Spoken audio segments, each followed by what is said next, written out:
నమస్తే, నేను Roja. Welcome to Raj news. మా భూములు మాకేనని మరలబడ్డ గానమా, తిరగబడ్డ రాగమా, ప్రజా యుద్ధ నౌక గద్దర్ పాటిది. ఆయన చెప్పినట్లుగానే కొలిమి అంటుకుంటోంది. ఫార్మా నిర్వాసితుల భూ పోరాటం తారస్థాయికి చేరుకుంది. పుట్టిన నేల కోసం, తమ ఊరి కోసం జనం తిరగబడ్డారు. తమ అస్తిత్వాన్ని కాపాడుకోవడం కోసం అధికారులను తరిమికొట్టారు. ప్రజాభిప్రాయ సేకరణకు వచ్చినోళ్లను పరుగులు పెట్టించారు. తెలంగాణలో భూసేకరణ అంశం రాజకీయ రంగు పులుముకుంది. ముఖ్యమంత్రి రేవంత్ రెడ్డి ఇలాకాలోనే భూ నిర్వాసితులు రోడ్డెక్కారు. లగచర్ల గ్రామం పోలీసుల గుప్పిట్లో మారింది. అక్కడ కరెంట్ కట్ అయింది. ఇంటర్నెట్ సేవలు బంద్ అయ్యాయి.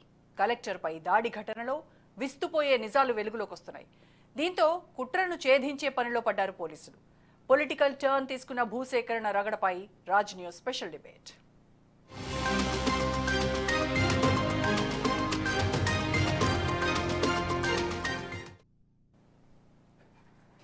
కలెక్టర్పై మహిళా రైతు దాడి రాష్ట్ర వ్యాప్తంగా సంచలనంగా మారింది. వికారాబాద్ జిల్లా లగచర్ల ఫార్మా విలేజ్ ఏర్పాటు కోసం ప్రజాభిప్రాయ సేకరణ రణరంగంగా మారింది. ఏకంగా కలెక్టర్ పైనే దాడి చేశారు నిరసనకారులు. దీంతో లగచర్ల ఘటనపై అనేక అనుమానాలు తలెత్తుతున్నాయి. కలెక్టర్ పైనే దాడికి తెగబడేంత సాహసం చేయడానికి కారణమేంటి? ప్రజాభిప్రాయ సేకరణకు వచ్చిన అధికారుల కార్లపై ఎందుకు దాడి చేశారు? రాళ్ల దాడి చేసి ఆఫీసర్లను గాయపరిచేంత ఉద్రిక్తతలు ఎందుకు జరిగాయనే చర్చ అన్ని జిల్లాల్లోనూ జరుగుతోంది.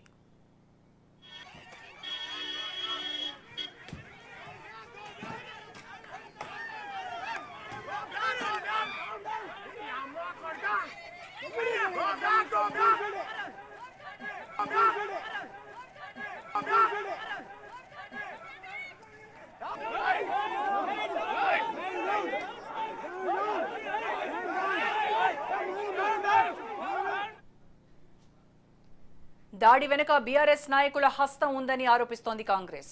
గతంలో ఫార్మా కంపెనీలకు అనుకూలంగా వ్యవహరించి అధికారం కోల్పోయామనే అక్కసుతోనే ఇలాంటి కార్యక్రమాలకు తెగబడ్డారని, ఇది మంచి పద్ధతి కాదని కాంగ్రెస్ హితవు పలుకుతోంది. ఈ ఆరోపణలు ప్రత్యారోపణలు మిన్నంటుకున్నాయి. స్థానిక ప్రజలు మాత్రం తమ ప్రాంతాన్ని కాపాడుకోవడానికి చేస్తున్న పోరాటం అంటున్నారు. తమకు ఎలాంటి రాజకీయాలు లేవంటున్నారు.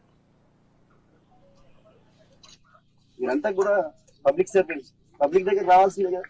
వికారాబాద్ నుంచి ఇక్కడ వరకు వచ్చిన వాళ్ళు ఈ 2 కిలోమీటర్ల దూరంలో ఉన్నట్టు లగచర్లకు ఎందుకు రాలేకపోతుంది?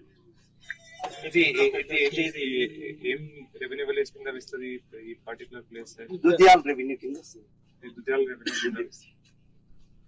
మా గ్రామాల్లో జరగట్లేదు కాబట్టి మేము రావట్లేదు.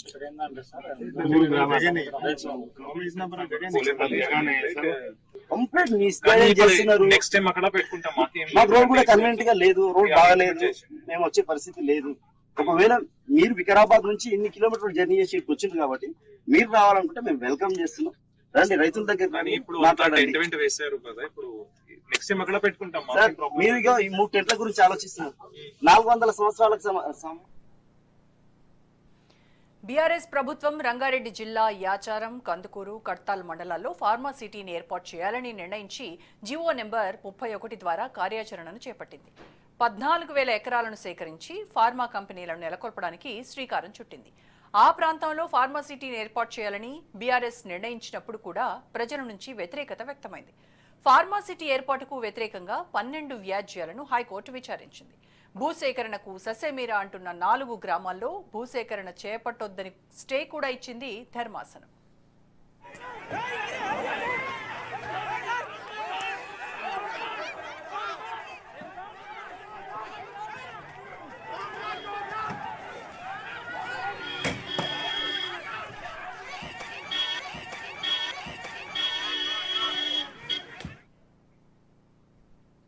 ఫార్మా సిటీల ఏర్పాటుతో చుట్టుపక్కల ఉన్న గ్రామాలు కలుషితం అవుతాయని, అక్కడ జీవించడం కూడా చాలా కష్టతరం అవుతుందని అక్కడి ప్రజలు అభిప్రాయపడ్డారు. అందులో భాగంగానే ఫార్మా సిటీ ఏర్పాటు చేసేందుకు ప్రయత్నించిన బీఆర్ఎస్ ప్రభుత్వానికి వ్యతిరేకంగా ఉద్యమాలు నడిపారు. అప్పుడు కాంగ్రెస్ పార్టీ నిరసనకారులకు అండగా నిలిచింది. హస్తం అధికారంలోకి వచ్చాక సీన్ మారిపోయింది. బీఆర్ఎస్ ప్రతిపక్షంలోకి వెళ్లి కాంగ్రెస్ అధికారంలోకి వచ్చింది. దీంతో ఫార్మా సిటీ బాధితులు నాడు హర్షం వ్యక్తం చేశారు. కానీ ఆ సంతోషం 3 నాళ్ల ముచ్చటగానే మారింది. తమ గూడు చెదిరిపోతుందని ఆందోళన చెందుతున్నారు స్థానికులు. ఇంత తిప్పలేట రాదు, మస్తు తిప్పలు పడుతున్నాము. వీడికి మాకు పిల్లలు జల్లలు ఇడిచిపెట్టి దేశాల పోటీ ఉండారు నా కొడుకులు. అంత బిల్డింగ్ కట్టుకొని ఎక్కడ పోదాము, ఏడ పోయి బతుకుదాము? ఈ అంతా భూమి పోతుంది, ఈ సంసారం అంతా ఎక్కడ వేస్తాము? ఈ సామాన్లు ఎక్కడ తీసుకుపోయి వేసుకోపోవాలి? మా భూమి పోతే మేము ఏడికి పోయి బతకాలి అని మాకు పొట్టాల కలకల ఉన్నది, మాకు పొట్టాల మంటలు వేస్తున్నది. మేము ఎవరికైనా కొట్టుతాం చూడండి, వస్తే మాత్రం కొడతాం. మా భూమి కాడికి రాకూడదు, మా ఇల్లు కాడికి రాకూడదు. వాళ్ళ అంతట్లా వాళ్ళు బతకాలి, మా అంతట్లా మేము బతకాలి. ఓని రూపాయలు వద్దు, ఓని భూమి వద్దు, ఓని సంసారం వద్దు మాకు. మా ఉండా కాడికి మాకు చాలు. మా తిండి మేము తింటున్నాం, ఓని తిండి ఓడి తినుకోగా. మేము పెద్దగా చేసినాం ఓనికి, రైతులమే పెద్దగా చేస్తాం ఓనికి. ఎవరు పెద్దగా చేసిరి? ఈ రేవంత్ రెడ్డి పెద్దగా అవుతుండేనా? మన కూరకే పెద్దగా కదా, మనం ఏలేటకుంటే వాడు బతుకుతుండేనా? ఇప్పుడు నువ్వు రాజరికం మీద ఎక్కి మాకు అంత తిప్పలేడితే ఏం లాభం నీకు? ఇన్ని దినాలు చేస్తేవి నీకు. మా రేవంత్ రెడ్డి వస్తే మాకు ఏమైనా ఫాయదా చేస్తాడేమో, మాకేమైనా రూపాయలు ఇస్తాడేమో, మాకు ఇల్లు గిట్ట ఇస్తాడేమో, మా ఇందిరాగాంధీ పథకంతో మాకు పైసలతోటి మాకు ఇల్లు ఇస్తారేమో అని మస్తు తిప్పలు పడుతుంది నీ కొరకు. మీరు గెలిచినామంటే మేము డీజే వేసి నడిస్తే ఆట ఆడినాం మేము, మా రేవంత్ రెడ్డి వచ్చిందని. ఇప్పుడు మాకేమో బాధ పెట్టినావు. మా బాధ ఎక్కడ మంట చాలాక మేము ఏదైనా రాయి చూస్తలేము, రప్ప చూస్తలేము, తిరుగుతున్నాం చూడు. మేము ఎర్రెలేమైనా మేము పూరా. మా నెత్తి ఖరాబ్ అయింది, మేము తిండి తింటలేము, నిద్ర వస్తలేదు మాకు. మా పిల్లలు జల ఎడవై బతకాలి అని ఇంత పిల్లలు ఇడిచిపెట్టి దేశాల పోటీ ఉండాలి మా పిల్లలు.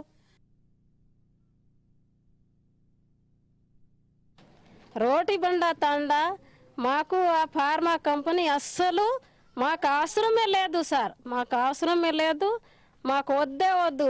వచ్చినప్పటి నుంచి ఆ రేవంత్ రెడ్డి మాకు తిండి లేక చేస్తున్నాడు, మేము తింటలేము అస్సలు.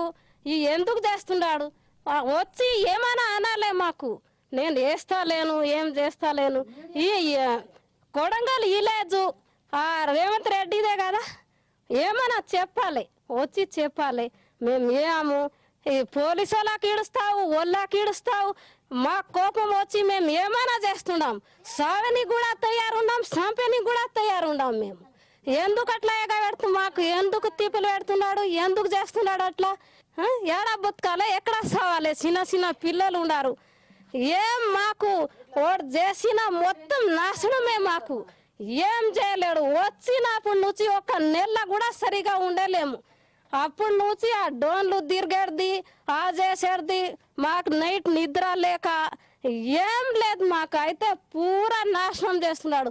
అయితే మేము చెప్తున్నాం ఆ రేవంత్ రెడ్డి సార్కి, ఫార్మా కంపెనీ మాకు అస్సలు అవసరం లేదు, వేరే జాగాల ఏడన్నా పెట్టుకునాలి అంతా. మాకు ఇది ఎందుకు చేస్తున్నాడు వాడు రేవంత్ రెడ్డి?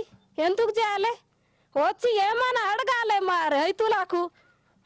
ఏం పోలీసు వాళ్ళకి ఇడుస్తావు, ఎవరెవరికో ఇడిచి మాకు ఇంత చేస్తావు నీవు.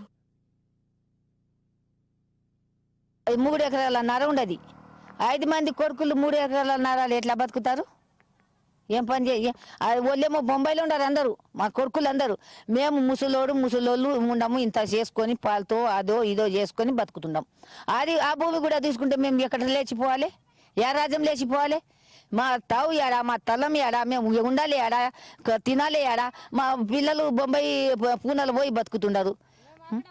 అక్కడ పోయి మేము అక్కడ ఉండదల్లా, మేము బొంబాయి పూనలా. అందుకొరక 3 ఎకరాల భూమిలో మేము ఇంత కూరగాయలు, మిరపకాయలు, కూరగాయలు వేసుకొని బతుకుతున్నాం సారు. అది అంతటి భూమిలోకి వచ్చి నీవు ఉదయం చేసి నీకు రేవంత్ రెడ్డి, మా ఊరు కొడంగల్ రేవంత్ రెడ్డి అని మేము ఎంత ప్రేమతోటి ఓటేసిన తర్వాత మాకు ఇట్లా చేస్తే కుదురుతుందా? అందుకొరకు మా భూమి కాడికి రావద్దు, మేము ఇయ్యము, గంటకు ఇయ్యము. ఏం చేసినా చచ్చిపోతాము, చచ్చినా పర్వాలేదు, మేము చచ్చినా పర్వాలేదు, కానీ భూమి అయితే ఇయ్యము. ఇంకా వస్తే ఇంకా వాళ్ళకు కూడా కొడతాం, మేము కూడా చేస్తాం, ఏంటి దగ్గర చేస్తాం, కానీ భూమి ఇయ్యం. మాది లాసేల గ్రామము. మా ఫార్మా వస్తుంది అని మాకు పెద్ద రాత్రి పగలు తిండి కూడా లేదు. మాకు అర్ధ ఎకరా, పావు ఎకరా, ఎకరా మాత్రమే ఉన్నాయి. ఆయనతో తీసుకుంటే మేము ఎక్కడ వలసపోవాలి, ఎక్కడ బతకాలి, ఏడ ఉండాలి? మాకు భూములు ఇచ్చే ఉద్దేశం లేదు. మీరు జాబులు ఇస్తామంటారు, ఏం గవర్నమెంట్ జాబులు ఇస్తారా? మీరు ఇస్తారా ఆ టెండర్ పని? మేము పెద్ద చదివినామా, రైతులము, వ్యవసాయం చేసుకో బతికేటోళ్ళము. మనకు ఇప్పుడు ఆడ జాబ్ అంటానంటే అది ఏం గవర్నమెంట్ జాబ్ కాదు. ఇప్పుడు మామూలుగా మేము ఇట్లా మేస్త్రి పని మీద పోతే కూడా మాకు 1300, 1350 రూపాయలు ఇస్తారు. అది ఒక నెలసరికి మనకి ఎంత 40 నుంచి 50 వేల దాకా మేము బయట సంపాదించుకుంటాము. అది చేసుకుంటూ మళ్ళా వ్యవసాయం చూసుకుంటాము. మా పెద్ద మనుషులు అట్లా పోయి ఇప్పుడు 1 కోటి రూపాయలు వలుకుతుంది. మెయిన్ రోడ్డు మీద ఉన్నాయి మా భూములు. 1 కోటి రూపాయలకి ఇప్పుడు శంషాబాద్ ఎయిర్పోర్ట్ పడ్డప్పుడు పొలం కాడికి వచ్చి వాళ్ళు ఏం చెప్పిండ్రు, 80 లక్షలు ఇస్తాము ఎకరం పడి, ఇచ్చేటట్లు ఉంటే చెప్పండి సార్ అంటని చెప్పి మాకు ఫోన్ నెంబర్ కూడా ఇచ్చిండ్రు. ఏమో ఉన్న అద్దె ఎకరా అమ్ముకొని మేము ఏడుకోతాం, మీ ఊరు పేరు కూడా లేకుండా పోతుంది. మేము ఎక్కడ వలస పోయి బతికినా అక్కడనే మా నివాసం అవుతుంది. ఈ పొలం ఉన్నంత వరకే వీడికి మా ఊరు అని వస్తాం. ఈ పొలం లేకుంటే మేము ఎందుకు వస్తాం మీ ఊరికి? ఏడ బతికితే గదే ఊరు మాది. అట్లా అని మేము ఇవ్వదలుచుకోలేము. ఆ ఇచ్చేటట్టుంటే అప్పుడే ప్రైవేట్గా అమ్ముకుంటే మాకు ఇప్పుడు ఆయన 80 లక్షలు అన్నప్పుడు ఇప్పుడు కొనేటోడు ఎప్పుడైనా రూపాయి తక్కువకే అడుగుతాడు. మేము ఇవ్వదలుచుకోలేము, ఇవ్వము. మా పానాలనే పోతే పర్వాలేదు కానీ మేము మాత్రం ఇచ్చే పరిస్థితి లేదు. 2023లో ప్రభుత్వం మారిన తర్వాత రేవంత్ రెడ్డి ఫార్మాసిటీ ఏర్పాటుపై కీలక ప్రకటన చేశారు. హైదరాబాద్ విస్తరణలో భాగంగా 4th సిటీ ఏర్పాటు చేయడానికి అనువైన ప్రాంతాలను పరిశీలించే క్రమంలో ఫార్మాసిటీ ఏర్పాటుకు వ్యతిరేకంగా నిర్ణయం తీసుకున్నారు. ఫార్మాసిటీల స్థానంలో ఫార్మా విలేజ్లను ఏర్పాటు చేయబోతున్నట్టుగా ప్రకటించారు. వీటిని క్లస్టర్స్ గా ఏర్పాటు చేయడం ద్వారా అభివృద్ధి అన్ని ప్రాంతాలకు విస్తరించే అవకాశాన్ని కల్పిస్తున్నామని ప్రకటించారు. దీనికోసం ORR, RRR మధ్యలో ఉన్న గ్రామాలను ఎంపిక చేయనున్నట్టు ప్రకటించి ఆ కార్యాచరణ మొదలుపెట్టారు. We will ensure a rocket to take you there is ready.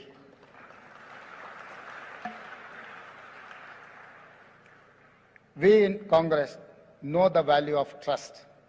I'm announcing here to establish next phase of Genome Valley in 300 acres of land with 2,000 crores investment.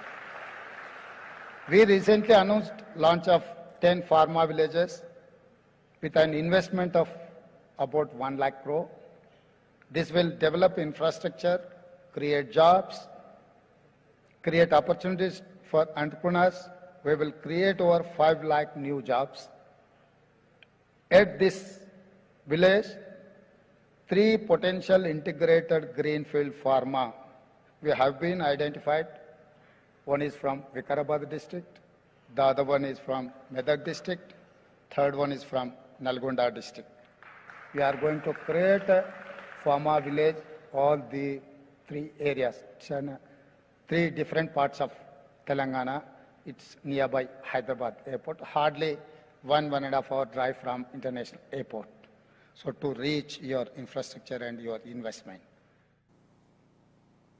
Pharma విలేజ్లను ఏర్పాటు చేయడానికి వికారాబాద్, మెదక్, నల్గొండతో ప్రారంభించి రాష్ట్ర వ్యాప్తంగా 10 విలేజ్లను ఏర్పాటు చేసేందుకు ప్రయత్నాలు మొదలుపెట్టారు. అయితే దీనికోసం ముఖ్యమంత్రి రేవంత్ రెడ్డి సొంత నియోజకవర్గం నుంచే ప్రజాభిప్రాయ సేకరణ ప్రారంభించారు. అయితే ఇప్పటిదాకా జరిగిన ప్రజాభిప్రాయ సేకరణ మొత్తం రసాభాసగానే మారాయి. కొడంగల్ మొదలు వికారాబాద్ ఘటన వరకు ప్రజల నుంచి వ్యతిరేకతే వ్యక్తమైంది.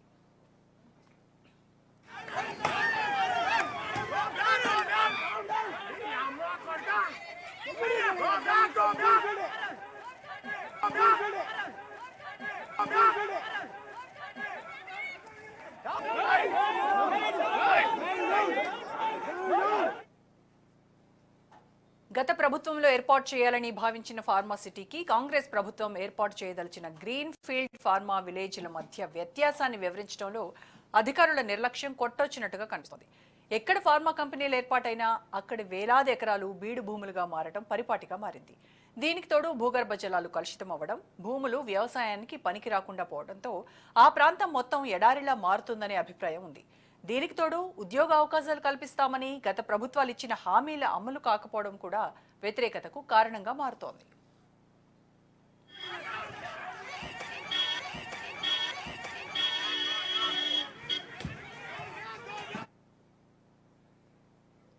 గ్రీన్ ఫీల్డ్ క్లస్టర్ల ఏర్పాటు ద్వారా కాలుష్యాన్ని వీలైనంతగా నివారించేందుకు చర్యలు తీసుకుంటామని రాష్ట్ర ప్రభుత్వం చెబుతోంది.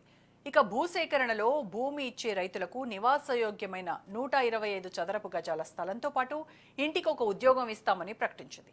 ఈ క్లస్టర్ల ఏర్పాటు రాష్ట్ర నలుమూవైపుల నుంచి విస్తరించి ఉండటంతో స్థానిక పారిశ్రామికవేత్తలకు అవకాశం, ఉపాధి, ఉద్యోగాలు మెరుగుపడతాయని ప్రభుత్వం భావిస్తోంది. దీనికి సహకరిస్తే తెలంగాణ ఫార్మా రంగంలో మరింత ప్రగతి సాధించే అవకాశం ఉందని ప్రభుత్వం భావిస్తోంది.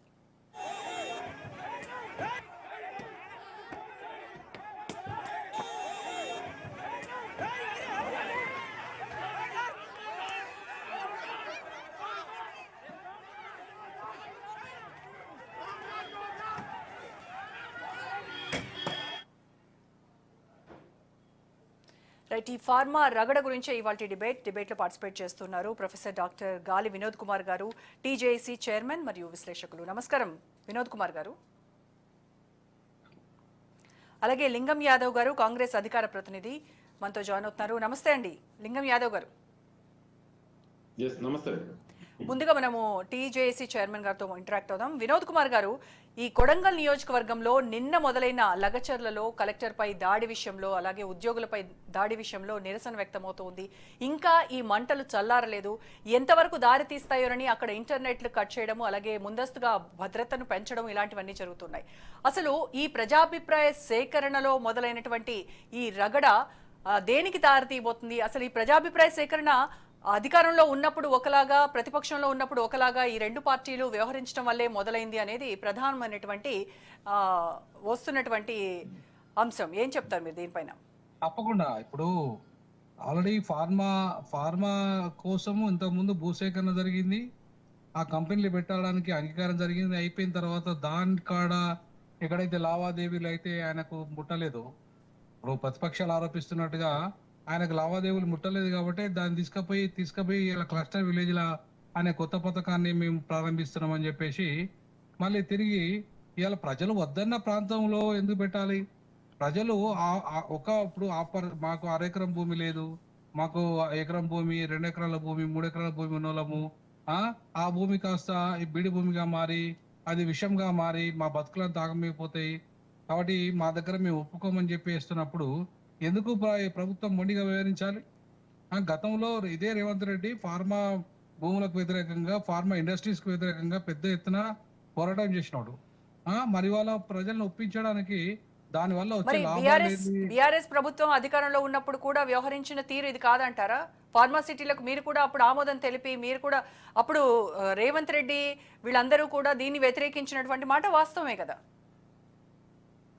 అదే అంటున్నా కదా. ఇప్పుడు రేవంత్ రెడ్డి అప్పుడు వ్యతిరేకించి ఇప్పుడు కావాలంటున్నాడు. అప్పుడు బీఆర్ఎస్ అధికారంలో ఉండేమో అప్పుడు వాళ్ళు కావాలన్నారు, వీళ్ళు అప్పుడు రేవంత్ రెడ్డి వ్యతిరేకించాడు. అంటే ఇవాళ వీళ్ళ రాజకీయ స్వార్థం కోసం ప్రజలు బలి కావాలా? ఇప్పుడు ఫార్మా ఇండస్ట్రీ అనేది ప్రపంచవ్యాప్తంగా జరుగుతుంది. ఇవాళ భారతదేశంలోనూ లేకపోతే కేవలం తెలంగాణ రాష్ట్రంలోనే జరగట్లేదు ఫార్మా ఇండస్ట్రీ ఏర్పాటు.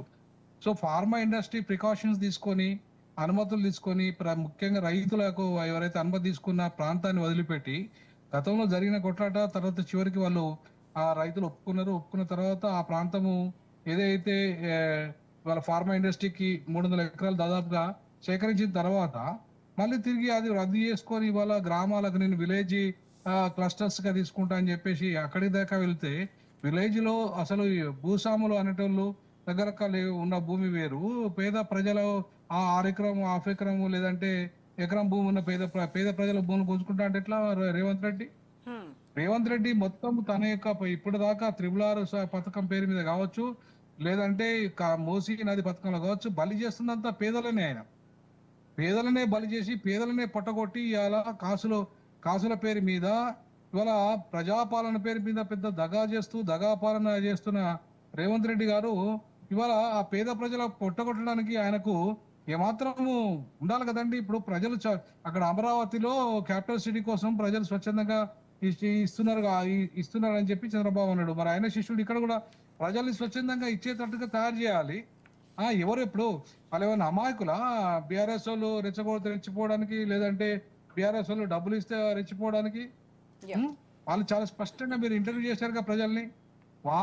మేము మా కొడుకులు పోయి బొంబాయిలో ఉంటున్నారు, మేము 3 ఎకరాలు ఉన్నాయి, ఆ 3 ఎకరాలు మేము దాంట్లో కూరగాయలు పండించుకుంటున్నాము, మేము చిన్న వ్యాపారాల కోసం మేము బతుకుదెరువు కోసం చేసుకుంటున్నాము, అని వాళ్ళు మాకు హాఫ్ ఎకరే ఉంది, అది బీడుబడిపోతే మేము మా బతికేం కావాలని ఇంకో ఫ్యామిలీ ఇట్లా వీళ్ళంతా కూడా వాళ్ళు ఎవరికైతే సేమిరా ఇష్టం లేదు, అవసరమైతే చంపనైనా చేస్తాం సవనైనా చేస్తామని చెప్పే పరిస్థితికి ఇవాళ వాళ్ళు నెట్టబడరంటే వాళ్ళకు ఆ పరిస్థితి కల్పించేది ఎవరు?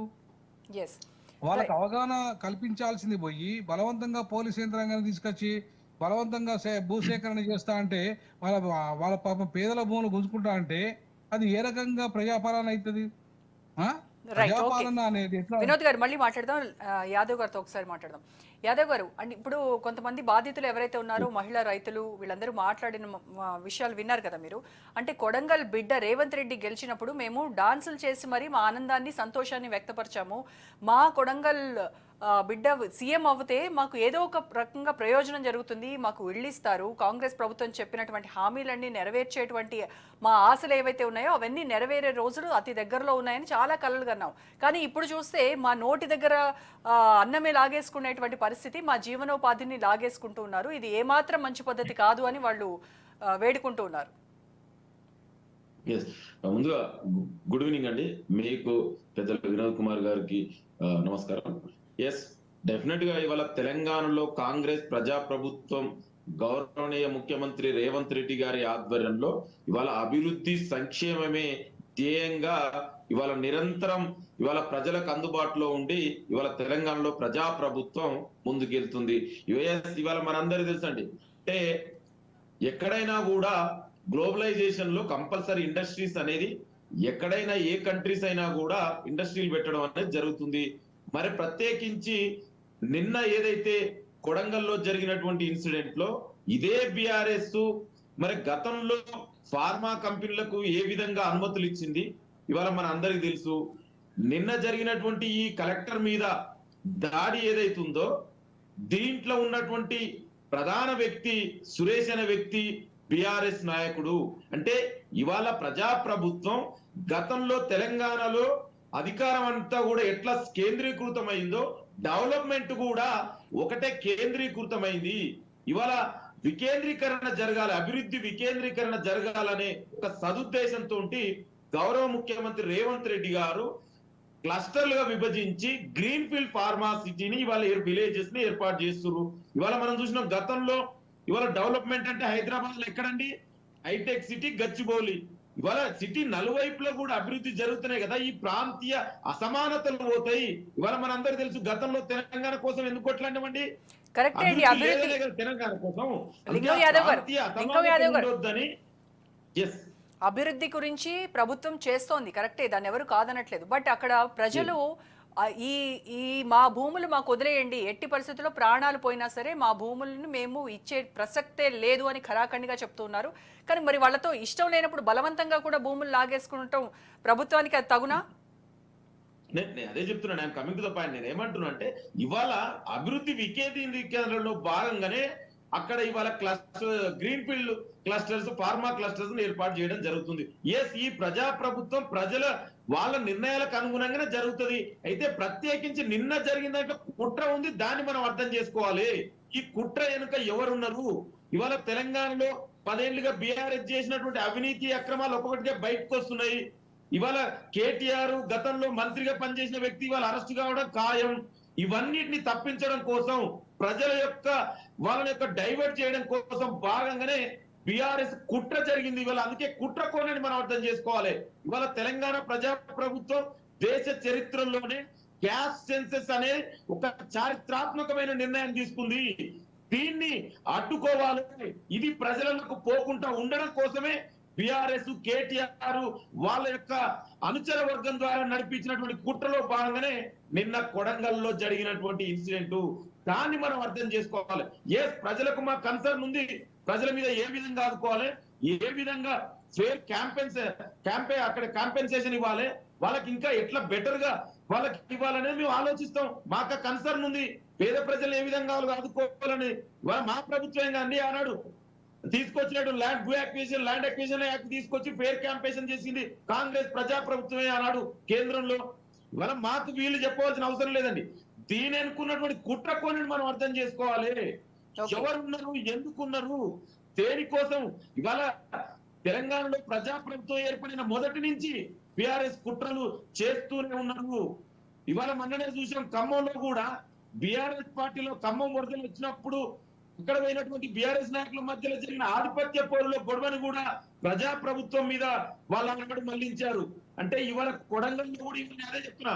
సురేష్ అనే వ్యక్తి చాలా బీఆర్ఎస్ నాయకుడు వాళ్ళ ఆదేశాల మేరకే ఇది ఒకసారి మీరు జూమ్ కూడా చేసి చూపెట్టండి ఎంత క్లియర్ గా. అంటే ఈ ఎవరండి చాలా స్పష్టంగా, అంటే ఇందులో బీఆర్ఎస్ కుట్కోణం ఉంది.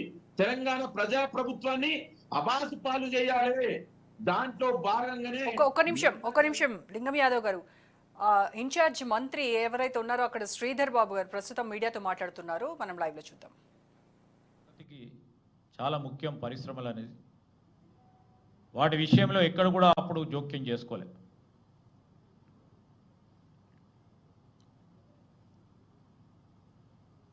అప్పుడే ఆ విధమైన జోక్యం చేసుకొని ఉంటే రాష్ట్ర ప్రగతికి విరోధులుగా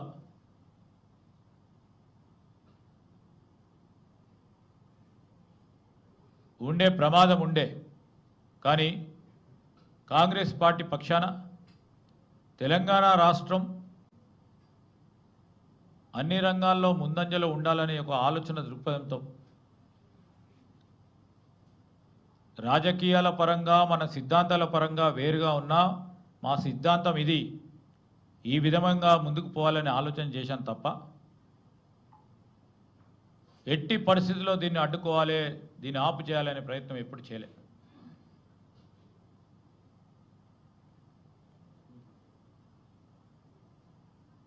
స్పష్టంగా చెప్తా ఉన్నాం. నిన్న జరిగిన లగచర్లలో సోమవారం నాడు జరిగిన విధ్వంసం, ఉన్నత అధికారులపై దాడి వెనకాల ఎవరి కుట్ర ఉంది, ఎవరు ఎందుకు చేస్తున్నారో, ఎవరు ఈ రాష్ట్రానికి పరిశ్రమలు రావద్దని చేస్తూ ఉన్నారో, అభివృద్ధి కావద్దని ఆలోచన చేస్తూ ఉన్నారో,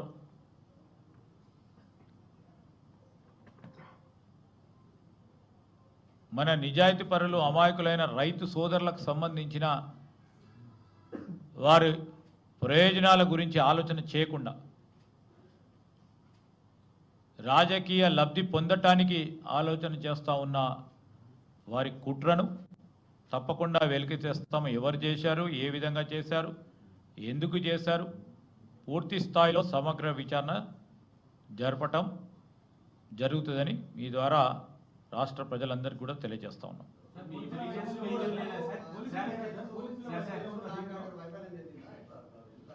ఈరోజు మా విచారణలో ఎవరి వైఫల్యం ఎందుకు జరిగింది అనే దాంట్లో ఆ కోణం నుంచి కూడా ఎక్కడైనా వైఫల్యం చెందితే వారిపైన కూడా యాక్షన్ తీసుకోవడం జరుగుతుంది.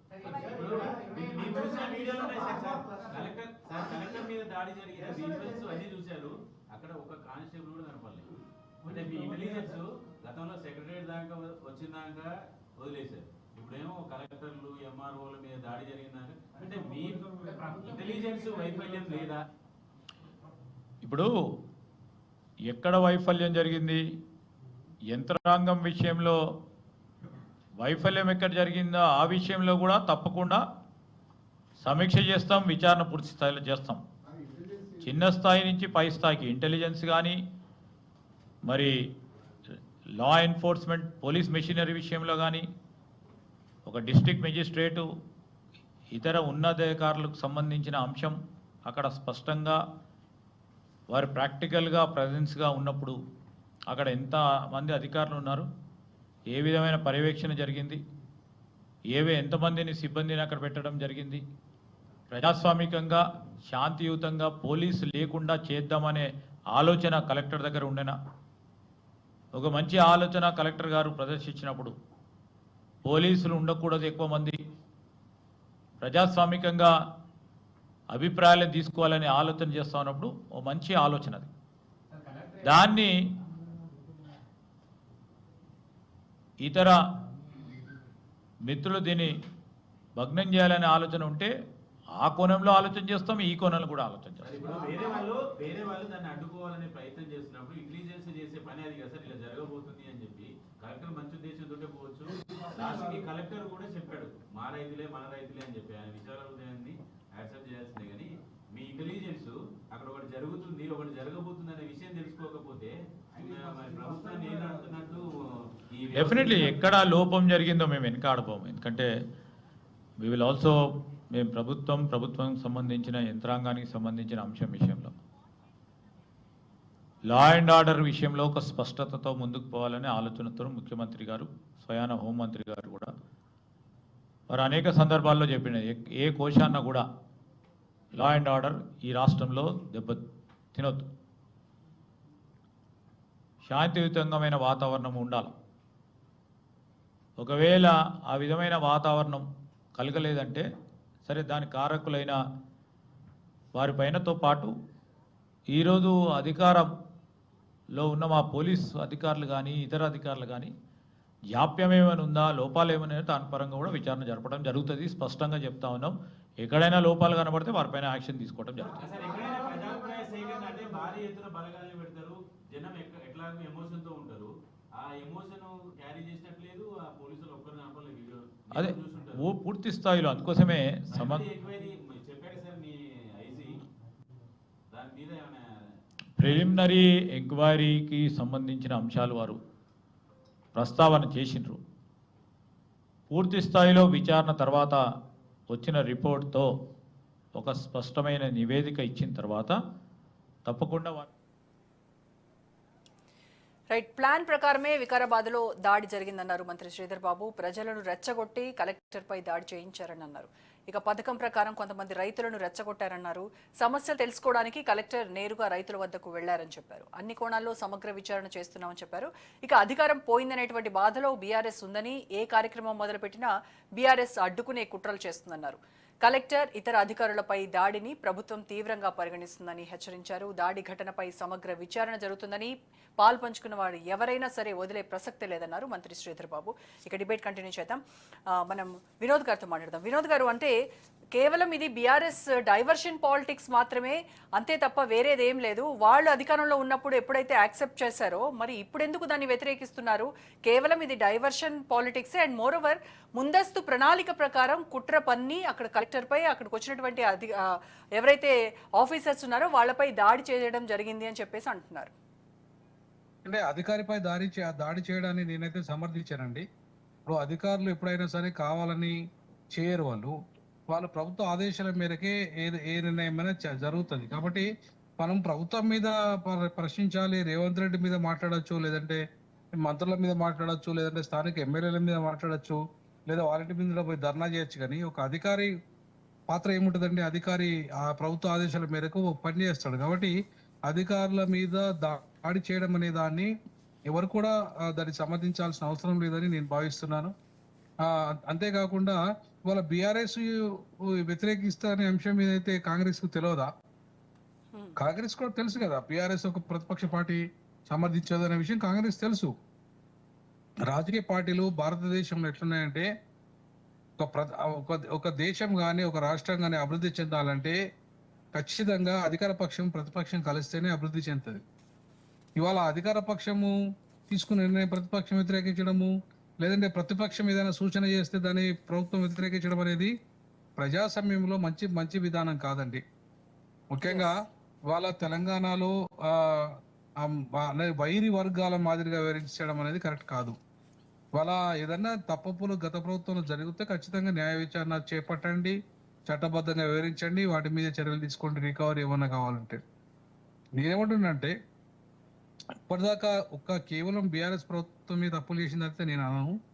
గతంలో రాజశేఖర రెడ్డి ఉన్నప్పుడు కూడా పెద్ద ఎత్తున ఈ ప్రాంతం దోపిడీకి గురైంది. చంద్రబాబు హయాంలో ఇంకా ఎక్కువ దోపిడీకి గురైంది.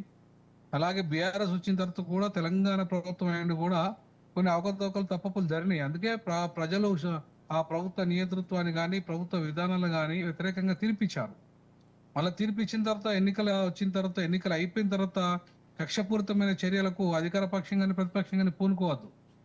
ఇలా నిజంగా ఈ విషయానికి వస్తే మాత్రం ప్రజలకు అన్యాయం. ఎందుకంటే ఒక ఒక అరెకరము లేదంటే హాఫ్ ఎకరము లేదంటే 2 ఎకరాలు 3 ఎకరాలను మీరు పీడించడం ఏందండి? నాకు అర్థం కాలే. క్లస్టర్ను ఎక్కడ పెట్టాలి? క్లస్టర్ ప్రభుత్వ భూముల్లో పెట్టండి. ప్రైవేట్ భూముల కాడికి ఎందుకు పోతారు క్లస్టర్స్? ఇలా ప్రభుత్వ భూములను చాలా చీప్ ధరలకు అమ్ముకుంటున్నారు మీరు పెట్టుబడిదారులకు. పెద్ద వేల ఎకరాలు, వందల ఎకరాలు ఇలా కబ్జాదారులకు పరమైపోయినాయి. వాళ్ళ దగ్గర గుంజండి. ఈ బాధితులు అట్లా చెప్పేటువంటి పెట్టుబడి. విషయం కూడా అదే. మా భూములపైకి ఎందుకు వస్తారు, మావెందుకు లాక్కుంటున్నారు, ప్రభుత్వ భూములు వేల ఎకరాలు ఉన్నాయి కదా, అక్కడ పెట్టుకోవచ్చు కదా అనేది అదే వాళ్ళ అంటున్నా, వేల వాదన. ఎకరాలున్న భూములను మీద పెట్టండి. ఎందుకు ప్రజల దగ్గర పోయి పీడిస్తారు? వద్దన్న ప్రజలకైనా ఎందుకు మీరు అంతకన్నా చేయాలి? వేల ఎకరాల భూములు ఉన్నాయి ఇలా. అట్లాగే చాలా ఇప్పుడు ఎమ్మెల్యేలు ఏదైతే గత 10 ఏళ్లలో కానీ అది అధికార పార్టీ కానీ ప్రతిపక్ష పార్టీలు కానీ బోల్డ్ అని భూ కబ్జాలు చేశారు. భూ కబ్జాలు చేసిన భూములని ప్రభుత్వ భూములను తీసుకోండి. 22A ప్రకారం ఏ భూములు ఏవైతే దళితులకు ఇచ్చిన భూములు ఉన్నాయో ఆ భూములన్నింటినీ కూడా ప్రభుత్వ భూములన్నింటినీ కూడా ఇవాళ స్వాధీనం చేసుకున్నది కదా గత ప్రభుత్వం కూడా, ఇప్పుడు ఈ ప్రభుత్వం కూడా. మరి ఈ ప్రైవేట్ వ్యక్తుల భూముల జోలికి ఎందుకు పోవాలి? వాళ్ళతో ఎందుకు గొడవలు పెట్టుకోవాలి? ప్రభుత్వ భూముల విషయంలో ఎందుకు నిర్ణయం తీసుకోవడం పార్టీ, అధికార పార్టీ? బట్ దీనికి అధికార పార్టీ లింగం యాదవ్ గారు ఏం సమాధానం చెప్తారో విందాం. లింగం యాదవ్ గారు. వినోద్ కుమార్ గారు చెప్పినట్టు పెద్ద డెఫినెట్ గా అండి. ఇవాళ నేను అదే చెప్తున్నా, అభివృద్ధి వికేంద్రీకరణ జరగాలి. అభివృద్ధి అంతా ఒకవైపే కేంద్రీకరణ జరగడం వల్ల ప్రాంతీయ అసమానతలు పెరిగి ప్రైవేట్ వ్యక్తుల ప్రాపర్టీని గుంజుకోమని చెప్పే అధికారము ప్రభుత్వాలకు ఎక్కడ ఉండదండి. గుంజుకోవట్లేదు సార్. అది ప్రజాభిప్రాయ సేకరణ. అది మీకు పెద్దలు మీకు తెలియదు కాదు. ఇవి జనరల్ గా ప్రజాభిప్రాయ సేకరణ జరుగుతుంది. అక్కడ ఒపీనియన్ తీసుకొని వాళ్ళకి అనుగుణంగానే అక్కడ నిర్ణయాలు జరుగుతుంది. అయితే నిన్న జరిగినటువంటి ఇన్సిడెంట్ లో కుట్ర కోణం ఉంది. ఇప్పుడే మినిస్టర్ గారు చెప్పారు. ఎవరు చెప్పినా కూడా నేను ఇంతకుముందుకు ఎవిడెన్స్ కూడా చూపించిన. ఈ రైతుల ముసుగులో బీఆర్ఎస్ నాయకులు ప్రభుత్వాన్ని అప్రతిష్ట పాలు చేయాలి, ముఖ్యమంత్రిని అప్రతిష్ట పాలు చేయాలి కావాలని ఇవాళ అక్కడ కుట్ర జరిగింది. మనం దాన్ని అర్థం చేసుకోవాలి సార్. డెఫినెట్ కూడా పేద ప్రజల మీద మా కన్సర్న్ ఉంది. ఈ ప్రజా ప్రభుత్వమే పేదల ప్రభుత్వం. మీరు ఆ విధంగా మాట్లాడతారు. ఇది జరిగింది అదే చెప్పిన. వాంటెడ్ గా ఇట్లాంటి వ్యక్తులను అక్కడ పంపించేసి ప్రజలని రెచ్చగొట్టి ఒక భావోద్వేగాల రాజకీయాలు బీఆర్ఎస్ పార్టీ చేస్తుంది. ఎందుకు అంటే గత 10 ఏళ్లుగా వాళ్ళు చేసిన అవినీతి అక్రమాలు ఇవాళ బయటకు వస్తున్నాయి. దాన్ని కప్పిపుచ్చుకోవడం కోసం ప్రజా ప్రభుత్వం. లింగం యాదవ్ గారు, ఈ దాడి వెనక ఎవరున్నారంటారు? బీఆర్ఎస్ నాయకులు అని చెప్తున్నారు కదా, ఎవరు చేయించారనేది మీ అనుమానం? అదే చెప్తున్నాండి. ఈ వ్యక్తి సురేష్ అనే వ్యక్తి కేటీఆర్ కు దగ్గర మనిషి. కేటీఆర్ అదే ఎవిడెన్స్ చూపండి, మీకు కావాలంటే జూమ్ చూడండి. ఈ వ్యక్తిని అదే ఇతను నిన్న ఎవరితోటి మాట్లాడిండు, బీఆర్ఎస్ నాయకులు ఎన్ని సార్లు నిన్న ఫోన్ లో మాట్లాడిండు, ఎవిడెన్స్ అన్ని ఉన్నాయి. తొందరలోనే డెఫినెట్ కూడా బయట పెడతారు. నేను ఏమంటున్నా అంటే ప్రజాస్వామ్యంలో నిరసన తెలియజేసే హక్కు ఎవరికైనా ఉందండి. ఇది మా ప్రజా ప్రభుత్వం. 10 ఏళ్ల గతంలో పెద్దలు ఇక్కడే ఉన్నారు. ఏనాడైనా కనీసం మాట్లాడే స్వేచ్ఛ ఉండేనా? కేసీఆర్ 10 ఏళ్ల పాలనలో. ఇవాళ మీ యొక్క నిరసన తెలియజేసుకోవచ్చు. అయితే ఏదైనా కూడా శాంతియుతంగా, అంటే ఇక్కడ కావాలని బీఆర్ఎస్ నాయకులు రైతుల ముసుగులో అక్కడ చొరబడి దాంట్లో ఈ యొక్క జరుగుతున్నటువంటి ప్రజాభిప్రాయ సేకరణని ఈ విధంగా నిన్న కలెక్టర్ మీద దాడి జరగడానికి కారణం బీఆర్ఎస్ నాయకులు, ప్రత్యేకించి కేటీఆర్. ఎందుకంటే ఇవాళ మనకు తెలుసు కేటీఆర్ ఏ విధంగా అతను చేసిన అవినీతి అక్రమాలు ఇవాళ అరెస్ట్ కాబోతున్నాడు. ప్రత్యేకించి ఫార్ములా E1 రేస్ లో దాన్ని తప్పించుకోవడం కోసం డైవర్షన్ పాలిటిక్స్ లో భాగంగానే ఇవాళ నిన్న కుట్ర కోణం కనబడుతుంది. అదే విధంగా ఇంకొకటి కూడా చెప్తున్నాండి. రెండొక కుట్ర కోణం ఇవాళ క్యాస్ట్ సెన్సెస్ జరుగుతుంది తెలంగాణ ప్రజా ప్రభుత్వం. క్యాస్ట్ సెన్సెస్ జరిగితే అణగారిన వర్గాలకు ఇవాళ న్యాయం జరిగితే సామాజిక అసమానతలు పోతాయని ఇవాళ ముఖ్యమంత్రి రేవంత్ రెడ్డి గారి ప్రజా ప్రభుత్వం ఇవాళ కులగణన చేపడుతుంది. దీన్ని కూడా ఇవాళ దేశవ్యాప్తంగా ప్రజలందరూ కూడా తెలంగాణ ప్రజా ప్రభుత్వం వైపు చూస్తున్నారు. దీన్ని కూడా అడ్డుకోవాలి. ఈ ప్రజా ప్రభుత్వానికి పేరు రావద్దు అని బీసీల వ్యతిరేకమైనటువంటి బీఆర్ఎస్ కేటీఆర్ ఇవాళ కావాలని ఈ డైవర్షన్ పాలిటిక్స్ చేస్తున్నారు. ఇవాళ మీరు చూడండి సిరీస్ ఆఫ్ ఈవెంట్స్. ఇది ఒకటే కాదండి, ప్రతిసారి ఈ ప్రభుత్వం ఏది చేసినా కూడా దాని మీద ఒక అవాకులు చివాకులు. నేను అదే చెప్పిన, విత్ ఇన్ ద బీఆర్ఎస్ పార్టీలో కేటీఆర్ హరీష్ రావు మధ్య ఆధిపత్య పోరును కూడా ఇవాళ ముఖ్యమంత్రి మీద కాంగ్రెస్ ప్రజా ప్రభుత్వం మీద వాళ్ళు మాట్లాడుతున్నారు. సో కాంగ్రెస్ ప్రభుత్వం ప్రజలకు అభివృద్ధి చేద్దాం అంటే అడుగడుగునా బీఆర్ఎస్ అడ్డుపడుతుంది అనేది మీ ఒపీనియన్, అంతే కదా? నేను అదే చెప్తున్నా. ఏ సార్ అభివృద్ధి వికేంద్రీకరణ జరగాలండి. నేను గతంలో అదే చెప్పిన, ఇంతకుముందు కూడా ఇప్పుడు అభివృద్ధి అంటే ఒక హైటెక్ సిటీ ఒక గచ్చిబౌలే కాదు కదండి. హైదరాబాద్ నలువైపుల అభివృద్ధి చెందాలి, తెలంగాణ నలువైపుల అభివృద్ధి ఉంటేనే అప్పుడు ఈ ప్రాంతీయ అసమానతలు పోతాయి. లేకుంటే ఇక్కడ మళ్ళీ ప్రాంతీయ అసమానతల వల్ల చాలా రాబోయే రోజులలో చాలా డిఫరెంట్ పరిస్థితి ఎదుర్కోవాల్సి వస్తుంది. యాదవ్ గారు ఒక్క నిమిషం, ఒక్క దానికి సమాధానం చెప్పండి. ముచ్చెర్ల ఫార్మాసిటీ అంశం గుర్తుంది కదా మీకు? బీఆర్ఎస్ హయాంలో ముచ్చెర్ల ఫార్మాసిటీకి రైతుల నుంచి భూమి తీసుకున్నప్పుడు ఎకరాకు 8 లక్షల చొప్పున ప్రభుత్వం ఇచ్చింది. ఇస్తున్నప్పుడు రేవంత్ రెడ్డి దాన్ని పూర్తిగా వ్యతిరేకించారు. 8 లక్షలకి మీరు రైతుల దగ్గర కొనుక్కొని తర్వాత ఫార్మా కంపెనీలకు 1 కోటికో 2 కోట్లకో అమ్ముకుంటున్నారు అని చెప్పేసి ఆయన దాన్ని తీవ్రంగా వ్యతిరేకించారు. మరి ఇప్పుడు ఇదే లగచర్లలో భూములు తీసుకుంటూ వాళ్ళకి 125, 175 గజాలు అది మాత్రమే ఇస్తూ ఇంటికి ఒక ఉద్యోగం ఇవ్వడం అనేది ఎంతవరకు న్యాయం? మరి ఎస్ మీరే, నేను అదే చెప్తున్నాను, గతంలో ఆ విధంగా జరిగింది. 1000 ఎకరాలు తీసుకున్నారు కదా, అవన్నీ ఎవరు కట్టబెట్టిరా నాడు? దీనికి సమాధానం చెప్పండి యాదవ్ గారు ప్లీజ్. ఎంతైతే అవసరం ఉందో డెఫినెట్ కూడా అంతే తీసుకుంటుంది. నేను డెఫినెట్ ఇవాళ ఎవరైతే అక్కడ ఉన్నటువంటి రైతులని, అందుకే ఇవాళ గతంలో కాదండి, ఇది గ్రీన్ ఫీల్డ్ ఫార్మా విలేజెస్ ఏర్పాటు చేయడం జరుగుతుంది. ఇవాళ డెఫినెట్ కూడా వాళ్ళ కాంపెన్సేషన్, ఫేర్ కాంపెన్సేషన్ ఇస్తామంటారండి. ప్రభుత్వం ఎక్కడ చెప్పింది? ఎవరైనా ఎక్కడ చెప్పారు? అసలు ఎవరు అపోహలు సృష్టిస్తున్నారు, ఎట్లా వీళ్ళు మాట్లాడుతున్నారు, దాన్ని మనం అర్థం చేసుకోవాలి. ఇప్పుడు అక్కడ జరిగింది ప్రజాభిప్రాయ సేకరణ మాత్రమే, ఇంకా దాన్ని అడ్డుకున్నారు. నేను అదే చెప్తున్నా, ఇక్కడ కాంపెన్సేషన్, ఫేర్ కాంపెన్సేషన్ ఇవ్వడానికి ప్రజాప్రభుత్వం సిద్ధంగా ఉంది. వాళ్ళని ఏ విధంగా ఆదుకోవాలి, ఉద్యోగంతో పాటు ఇంకా ఏ విధంగా బెటర్ గా చేయాలనేది డెఫినెట్ కూడా ముఖ్యమంత్రి ప్రభుత్వం ఆలోచిస్తుంది. నేనేమంటున్నా అంటే దీని పేరు మీద జరుగుతున్నటువంటి కుట్ర కోణం రాజకీయాలు మనం అర్థం చేసుకోవాలి. ఇవాళ బీఆర్ఎస్ పార్టీ లింగం గారు దాని పేరు మీద ఎవరైతే కుట్ర కోణం చేస్తారో దాన్ని మనం ఖండిద్దాము, సురేష్ ని అరెస్ట్ చేయమందాము. 100% దాన్ని మనం ఎవరైనా కూడా కాదు. కానీ ప్రజాభిప్రాయం పేరుతోని పేదల భూములను కబ్జా చేస్తానంటే, పేదలు ఉన్న 6 ఎకరం 1/2 ఎకరం గుంజుకుంటానంటే ప్రజలు ఊరుకుంటారా? ఊరుకోవాలనా? అంటే ఇది కేవలం ప్రజాభిప్రాయ సేకరణ మాత్రమే అంటున్నారు వినోద్ గారు. లింగం గారు చెప్పేది ఏంటంటే ప్రజాభిప్రాయ సేకరణ మాత్రమే, దీనికి ఎందుకు ఇంత రాద్ధాంతం చేస్తున్నారు? మేము ఫెయిర్ కాంపెన్సేషన్ ఇవ్వడానికి కూడా ప్రభుత్వం రెడీగా ఉన్నప్పుడు అన్నెసెసరీ ఇదంతా ఎందుకు క్రియేట్ అవుతుంది? ప్రైవేట్ భూములు వద్దన్నా కూడా ఎట్లా ఫెయిర్ కాంపెన్సేషన్ వాళ్ళ దగ్గరికి అడుగుతారండి? నాకు అర్థం కాలే. ఇప్పుడు ప్రభుత్వ భూములు ఉన్నాయి కదా, ప్రభుత్వ భూములలో చేయొచ్చు కదా, ఏమైనా ఉన్నాయి కదా, ప్రభుత్వ భూముల మీద చేయండి. ఎందుకు వాళ్ళ దగ్గర పోయి ఫెయిర్ కాంపెన్సేషన్ గురించి మాట్లాడుతున్నారు మీరు? ఆ ప్రాంతంలో లేవా ప్రభుత్వ భూములు? ఇప్పుడు ఏదైతే ఇప్పుడు ఏ గ్రామాల్లో అయితే ఆ చుట్టుపక్కల ఏ ప్రభుత్వ భూమి అసలు 1 సెంట్ కూడా లేదా? అరే ఇవాళ రేవంత్ రెడ్డి వాళ్ళ కుటుంబం కబ్జా చేసిన భూములే వందల ఎకరాలు ఉన్నాయండి అక్కడ. 100 ఎకరాలు, 1 ఎకరం కాదు.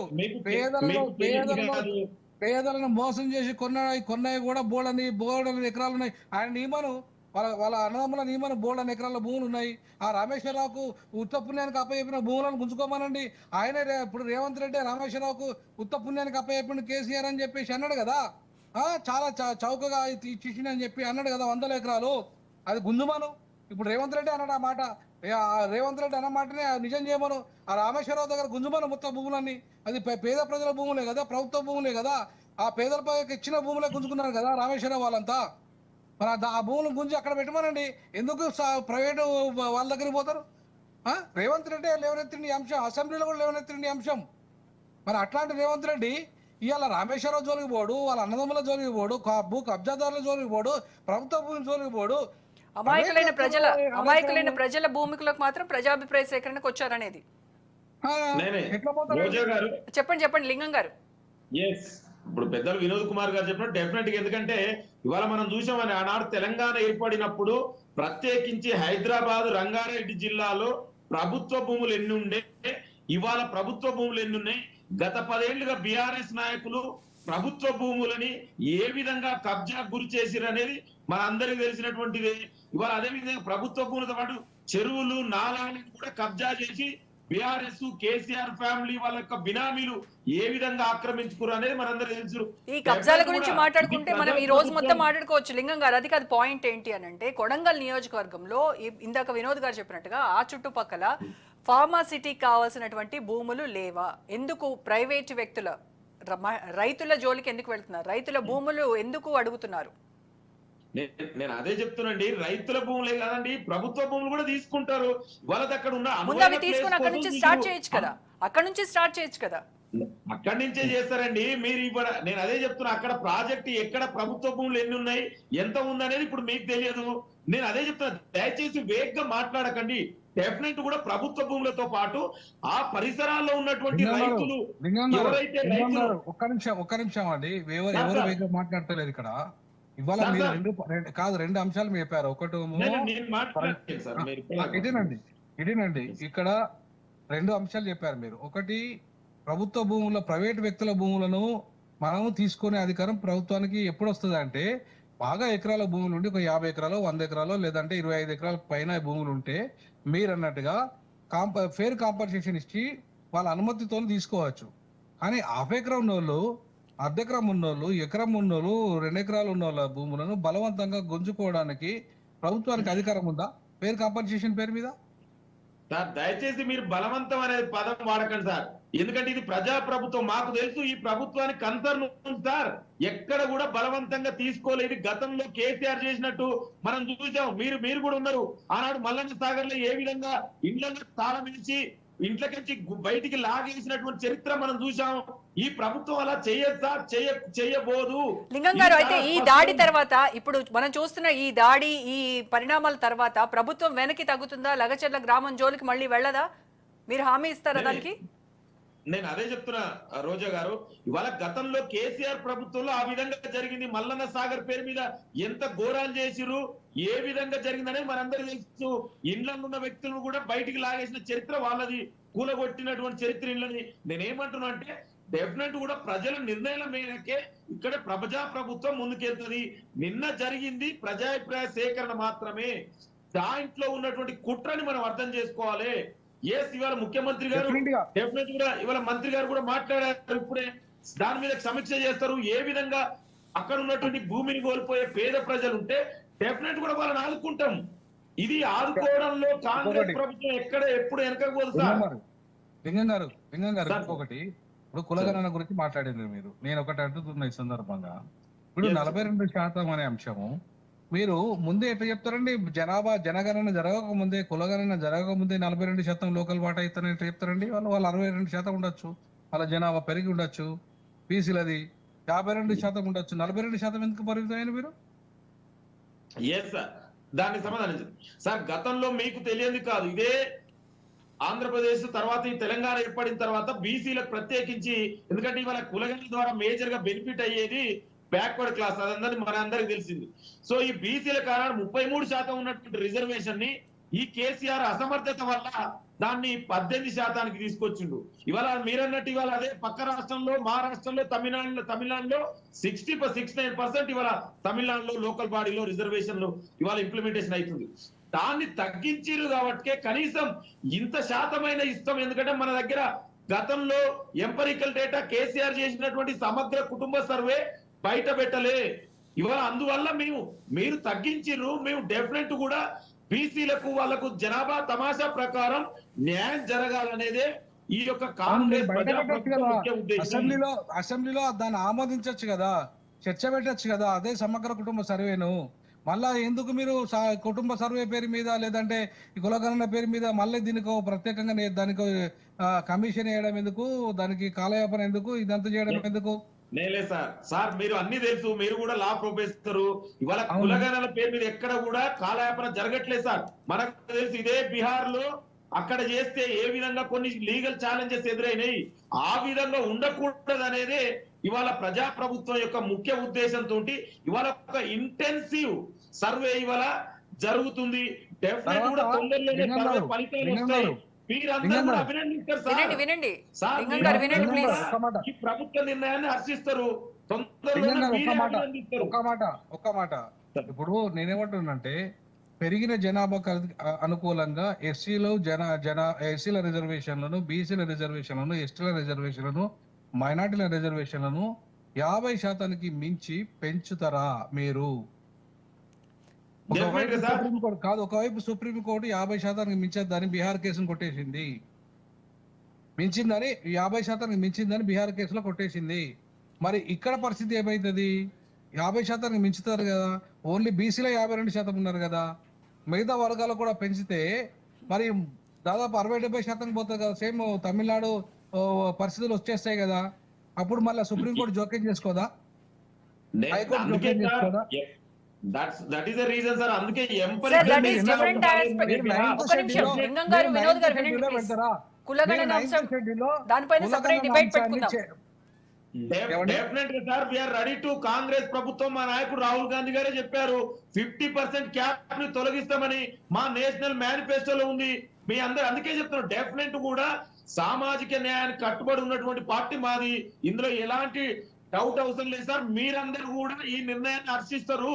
మీరు చూడండి, డెఫినెట్ కూడా దేశానికి ఒక మోడల్ నైన్త్ షెడ్యూల్లో మీరు పెట్టి దాన్ని రక్షించినప్పుడే నాలాంటి వాళ్ళు అభినందిస్తారు. లేకపోతే నాలాంటి వాళ్ళు అభినందించలేరు. కోర్టులు కొట్టేస్తాయి దాన్ని. Right, okay. వినోద్ గారు ఉన్నప్పుడే. వినోద్ గారు, కులగణన ఈ అంశం సెపరేట్, మనం డీవియేట్ అవుతున్నాం ఈ టాపిక్ నుంచి. దయచేసి ప్లీజ్ లింగం గారు మాట్లాడుతున్నాండి. డివైడ్ చేస్తారు sir. KTR divide. Come to the point please. Right, లింగం గారు, ఈ రైతుల మీద కక్ష తీర్చుకునేటువంటి దిశగానే రేవంత్ రెడ్డి ప్రభుత్వం ఇటువంటి చర్యలకు పాల్పడుతోంది అని చాలా విమర్శలు వస్తున్నటువంటి నేపథ్యంలో మీ ఆన్సర్ ఏంటి స్ట్రైట్ అవే? నేను ఒకటే అడుగుతున్నాను. ఇప్పుడు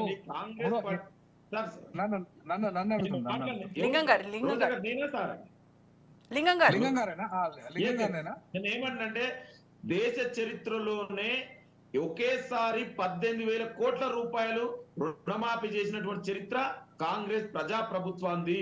మీ ఇదే కాదండి, గతంలో ఆనాడు యూపీఏ మన్మోహన్ సింగ్ ఆధ్వర్యంలో కూడా దేశంలోనే ఒకేసారి 42,000 కోట్ల రుణమాఫీ చేసిన చరిత్ర కాంగ్రెస్ పార్టీది. కాంగ్రెస్ పార్టీనే రైతు అభివృద్ధి సంక్షేమమే ధ్యేయంగా నిరంతరం పనిచేస్తున్న ప్రభుత్వం కాంగ్రెస్ ప్రజా ప్రభుత్వం. ఇవాళ వీళ్ళు ఇదే బీఆర్ఎస్ నాయకులు ఖమ్మంలో రైతులకు బేడీలు వేసిన చరిత్ర వాళ్ళది, మర్చిపోయారా అండి? అందుకే కదండి మరి వాళ్ళు వద్దనుకొని మీకు పట్టం కట్టింది, మిమ్మల్ని పాలకులుగా కూర్చోబెట్టింది, అందుకోసమే కదా. మరి మీరు కూడా మళ్ళీ అదే తప్పు చేస్తున్నారు కదా. ఎవరు చేసిరండి? 18,000 కోట్ల దేశంలో కని విరిగిన రీతిలో చేసినాం. డెఫినెట్ కూడా ఇవాళ రైతులను ఆదుకుంటున్నాం. ఇవాళ 7,000 పైగా ఇవాళ మార్కెట్ యార్డ్లు ఏర్పాటు చేసి రైతులకు ధాన్యం కొనుగోలు చేస్తున్నాం. గతంలో తరుగు పేరు మీద ఏ విధంగా వేధించినో మనం చూడలేదా? ఇవాళ అన్ని జరగట్లేదు. నేనేమంటున్నా అంటే, డెఫినెట్ కూడా రైతును ఆదుకునే ప్రభుత్వం కాంగ్రెస్ ప్రభుత్వం.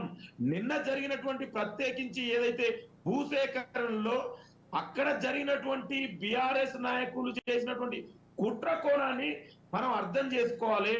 వాళ్ళ కొత్తగా రైతులకు ప్రేమను వల్కపోస్తున్నారండి బీఆర్ఎస్ నాయకులు. 10 ఏళ్లలో ఏనాడైనా రైతుల గురించి మాట్లాడి రండి వీళ్ళు? ఏనాడైనా రైతుల వద్దకు వెళ్ళి రండి కేటీఆర్, కేసీఆర్? వాళ్ళు ఫామ్ హౌస్ లో ఉండేటోళ్ళు, గడిలో ఉండేటోళ్ళు, వాళ్ళకి రైతుల గురించి ఏం తెలుసండి? వాళ్ళ రైతుల గురించి మాట్లాడే కనీస నైతిక హక్కు బీజేపీ గానీ బీఆర్ఎస్ నాయకులకు గానీ లేదు. ఓకే, మరి లింగం గారు ఫైనల్ గా ఒకటే సమాధానం చెప్పండి. ఇప్పుడు జరుగుతున్నటువంటి ఈ దాడి ఇవన్నీ అంటున్నారు కదా, సరే ప్రజాభిప్రాయ సేకరణ జరిగినందుకే కదా అక్కడ దాడికి పాల్పడింది వాళ్ళు. సరే ఎవరు చేశారు, ఏం చేశారు అనేది పక్కన పెడదాం కాసేపు. ఇప్పుడు అభివృద్ధి వికేంద్రీకరణ భాగంలో దానిలో భాగంగానే 10 క్లస్టర్లు ఏర్పాటుకు కాంగ్రెస్ ప్రభుత్వం ముందుకొచ్చింది. మరి ఈ 10 క్లస్టర్ల దగ్గరికి ఉన్నటువంటి ఈ ఏదైతే గ్రామాలు ఉన్నాయో అక్కడ రైతులు కనుక భూములు ఇవ్వడానికి ముందుకు రాకపోతే, వాళ్ళు అయిష్టంగా ఉంటే కనుక మరి మీ ప్రభుత్వం తక్షణ కర్తవ్యం ఏంటి? ఏం చేయబోతుంది? అంటే ప్రభుత్వ భూముల్లో పెడతారా, లేదంటే ఫార్మాసిటీకి నో చెప్తారా? అండి, డెఫినెట్ కూడా ప్రజా ప్రభుత్వం రైతులని, అక్కడ ఉన్నటువంటి ప్రజల్ని కన్విన్స్ చేస్తాం. దీని ద్వారా ఇన్ కేస్ కన్విన్స్ అవ్వకపోతే అనేది నా క్వశ్చన్. నేను అదే చెప్తున్నాండి, రైతులని ప్రజల్ని కన్విన్స్ చేసే మాటలు ఈ నిర్ణయాలు జరుగుతాయని చెప్తున్నా.